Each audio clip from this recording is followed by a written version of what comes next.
Hi guys, welcome to your Equivalent. So guys आज का जो टॉपिक है वो है इम्पॉर्टेंट टॉपिक है। एज ऑलवेज सारे टॉपिक इम्पॉर्टेंट होते हैं हमारे। सो आज का टॉपिक भी बहुत इंपॉर्टेंट है, how to make your water crystal clear water.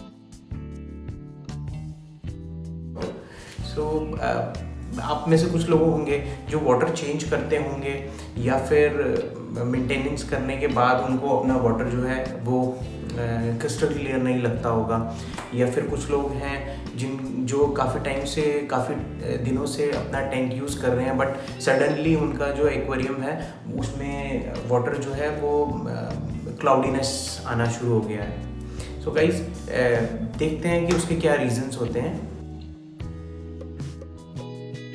So cloudy water होने के दो रीजंस होते हैं, एज पर माई नॉलेज दो रीजंस होते हैं। अगर आपको कोई तीसरा पता है तो प्लीज़ कमेंट करके मेंशन करें। तो मेरे हिसाब से दो रीजंस होते हैं जिसकी वजह से वाटर जो है क्लाउडी होता है या फिर क्रिस्टल क्लियर नहीं होता। फर्स्ट रीज़न जो है वो हमारा है फिश वेस्ट और फूड वेस्ट।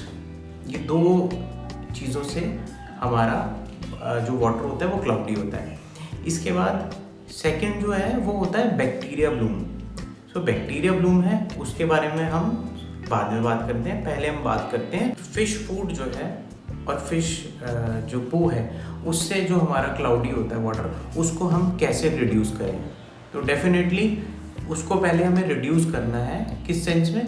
हमने जो डोजिंग करते हैं, हम जो अपना खाना देते हैं अपने फिशेस को, वो हमें कम करना है। अब कम का मतलब ये नहीं है कि उनको भूखा मार देना हमने, नहीं। तो इस कम का मतलब ये है कि जब हम फूड डाल रहे हैं तो हमें ऑब्जर्व करना है, हमें देखना है कि 2 मिनट में जितना फूड फिनिश हो जाए उतना ही देना है, उसका एक्स्ट्रा नहीं देना है।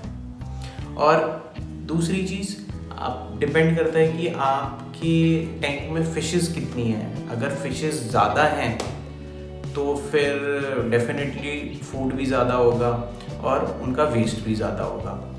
सो किस तरह से हमने उस वेस्ट को रिड्यूस करना है? एक तो हमने फूड कम डाल के उसको रिड्यूस कर दिया, बट अगर वो नहीं हो पा रहा है तो definitely second thing is filter, right. Filter तो आप यूज़ करते ही हैं बट फिर भी गंदा हो रहा है ना। तो उसका रीज़न क्या है कि फ़िल्टर में आपको 2-3 चीज़ें ऐड करनी है। क्या ऐड करनी है? फ़िल्टर में आप एक ये पॉलीफिल ऐड करें प्लीज़। जो पॉलीफिल है ये आप ऐड करेंगे तो इससे जो है वाटर फिल्टर आउट होगा, जो डस्ट है, जो गंदगी है वो इसमें फिल्टर्ड आउट हो जाएगी और तब आपका जो पानी नीचे जाएगा, जो टैंक में जाएगा, वो क्लीन जाएगा। आप कह रहे हो मैं ये भी यूज़ कर रहा हूँ, हो सकता है आप यूज़ कर रहे हो, लेकिन इसके अलावा फिर आपको एक और चीज़ यूज़ करनी है। जो करना है आपकी सिरामिक रिंग्स। इससे हेल्प क्या होती है? ये भी जो है वाटर को क्लियर आउट करता है। प्लस इसके अलावा आप कार्बन जो होता है, एक्टिवेटेड कार्बन, वो भी यूज़ करें अगर आपको ज़्यादा प्रॉब्लम आ रहा है और आपका वाटर क्लाउडी है। फर्स्टली अगर आप ये भी यूज़ करेंगे तो गुड इनफ है। अगर फिर भी नहीं आ रहा है और डोजिंग ज़्यादा है, फिशेस ज़्यादा हैं, तो आपको जो अपना मीडिया है, बायोलॉजिकल मीडिया है, वो यूज़ करना ही पड़ेगा। इसमें एक्टिवेटेड कार्बन्स आ गए और हमारी सिरामिक रिंग्स आ गई। इस फिल्टर मीडिया जो आपने डाला है, प्रेजेंट किया है, फिल्टर मीडिया के बावजूद अगर आपका वाटर क्लाउडी है, देन अदर स्टेप जो होगा वो होगा आप इसमें एक स्पॉन्ज फिल्टर यूज़ करें। जो स्पॉन्ज फिल्टर है वो जितना भी डर्ट है, जो एक्स्ट्रा फूड है, वो उसको वैक्यूम कर लेता है। टैंक दो वो टैंक के अंदर ही रहता है, लेकिन उसको वो वैक्यूम कर लेता है। और वैक्यूम करने के साथ साथ अगर फिश आसपास है और फिश को भूख लगी है तो वहाँ से दोबारा पिंच करके खा भी सकती है, टिल द टाइम वो अपना कन्वर्ट नहीं हो जाता वेस्ट में, फूड वेस्ट में। तो आप एक स्पॉन्ज फिल्टर यूज़ करें, कहीं भी उसको टैंक के किसी भी कॉर्नर में या किसी डेकोर के पीछे उसको आप छुपा सकते हैं और वो बबल्स छोड़ेगा तो वो आपके टैंक में अच्छा भी लगेगा। सो ये एक चीज़। इसके अलावा जो आपको करना ही करना है वो है वाटर चेंज। अगर आप मंथ में 2 बार वाटर चेंज कर रहे हैं तो आप उसको 3 बार कर दें, और तब भी नहीं हो रहा है तो 4 बार करें। सो अगर ये 4 रेमेडीज़ आप यूज़ करेंगे तो जो फ़िश वेस्ट और फ़िश फूड जो है उससे जो आपका वाटर क्लाउडी होता है, सो उससे आई कैन 100% अश्योर यू कि ये जो आपकी क्लाउडीनेस ऑफ वाटर है वो रिजॉल्व हो जाएगा 100%। इसके बाद जो हमारा सेकंड रीज़न होता है bacteria Bloom. So bacteria Bloom जो होता है वो क्यों होता है और उससे जो क्लाउडीनेस होता है वो थोड़ा अलग होता है। सो गाइज, उसके बारे में बात करने से पहले मैं आपको बोलूँगा please do like and subscribe our channel, and apart from that video को प्लीज़ एंड तक देखें, बिकॉज एक अपना बोनस टिप है जो मैं आपको वीडियो के एंड में दूंगा। अपने वाटर को क्रिस्टल क्लियर करना हो इंस्टेंटली तो कैसे कर सकते हैं आप। सो बैक्टीरिया ब्लूम जो है वो एक ऑलरेडी सेटअप टैंक में भी आ जाता है, और जब आप टैंक को अपना सेटअप करते हैं उसके इनिशियली टाइम पे भी जो है हमारा बैक्टीरिया ब्लूम आ जाता है। तो अगर आपने अभी रिसेंटली टैंक सेट किया है और आपको आपका वाटर जो है वो क्लाउडी नज़र आ रहा है, तो आपने क्या करना है, आपने कुछ नहीं करना है, सिर्फ वाटर चेंज करना है। यस गाइस, कुछ नहीं करना है, जो नॉर्मल रूटीन आपका वाटर चेंज है वो करना है।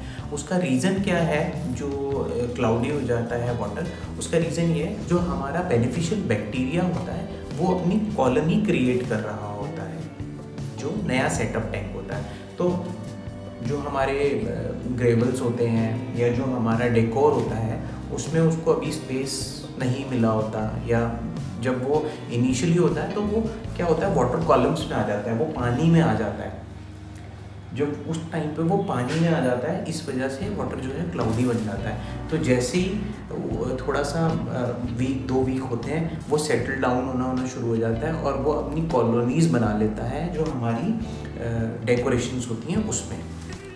इतना साइंस तो बहुत ज़्यादा नहीं समझा पाऊँगा आपको लोगों को, और लेकिन जो उसका बेसिक रीज़न होता है वो यही होता है, वो अपना पानी में आ जाता है और पानी में आने के बाद कुछ टाइम बाद जो वो अपनी कॉलोनी बना लेता है तो वो हमारे डेकोर्स में आ जाता है। सो उस टाइम पे आपने सिर्फ वाटर चेंज करना है, उसके अलावा आपने कुछ नहीं करना है। और अगर उसके अलावा आप कोई ट्रीटमेंट करना चाहते हैं तो मैं आपको सजेस्ट नहीं करूँगा। उसका रीज़न क्या है कि अगर हम कोई किसी तरह का ट्रीटमेंट करेंगे तो हमारा जो बेनिफिशियल बैक्टीरिया है वो किल हो जाता है। एक और तरीके से जो बैक्टीरिया ब्लूम होता है, सेटअप टैंक में जो बैक्टीरिया ब्लूम होता है उसकी रेमेडी हमने कैसे करनी है, उसके लिए जो है आपने एक तो अपनी जो लाइट्स हैं, अगर आपका प्लांटेड टैंक नहीं है तो आपने लाइट रिड्यूस करना है।